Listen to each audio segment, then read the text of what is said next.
The Trump administration just dropped a bombshell, cancelling $400 million in federal funds to Columbia University on March 7, 2025. This decision has sparked a firestorm of debate, and it's all tied to claims that Columbia failed to shield Jewish students from anti-Semitic harassment.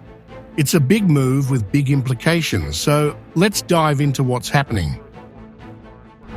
A task force, including the Department of Justice and Education Department, says Columbia let Jewish students down during pro-Palestinian protests linked to the Israel-Hamas war, which flared up after Hamas's attack on October 7, 2023. They argue this inaction breaks federal anti-discrimination laws under Title VI. That's the legal backbone behind this funding cut. This $400 million cut is just the beginning. Columbia has over $5 billion in federal grants at stake, covering research, healthcare, and more. Exactly what's being slashed isn't clear yet, leaving faculty, staff, and students in the dark.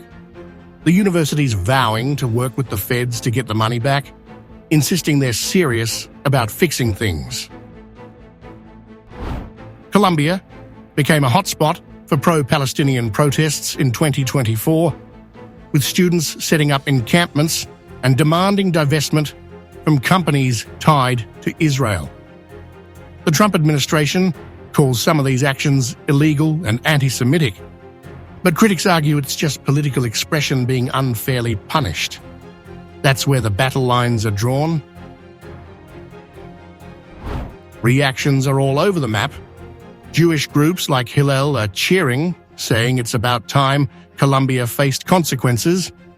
Meanwhile, the NYCLU calls it an unconstitutional attack on free speech. Education Secretary Linda McMahon slammed Columbia's inaction as appalling, and it's clear this could ripple out to other schools.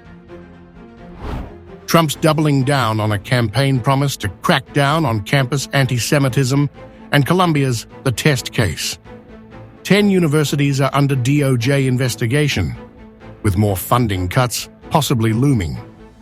This is a high-stakes play, and legal pushback might be on the horizon as the fallout unfolds. Columbia's racing to prove it can keep students safe, but the feds moved lightning fast after a review kicked off on March 3rd. Some say it's too rushed, raising questions about whether it'll hold up in court. The real impact on research and jobs is still murky, and this story's far from finished.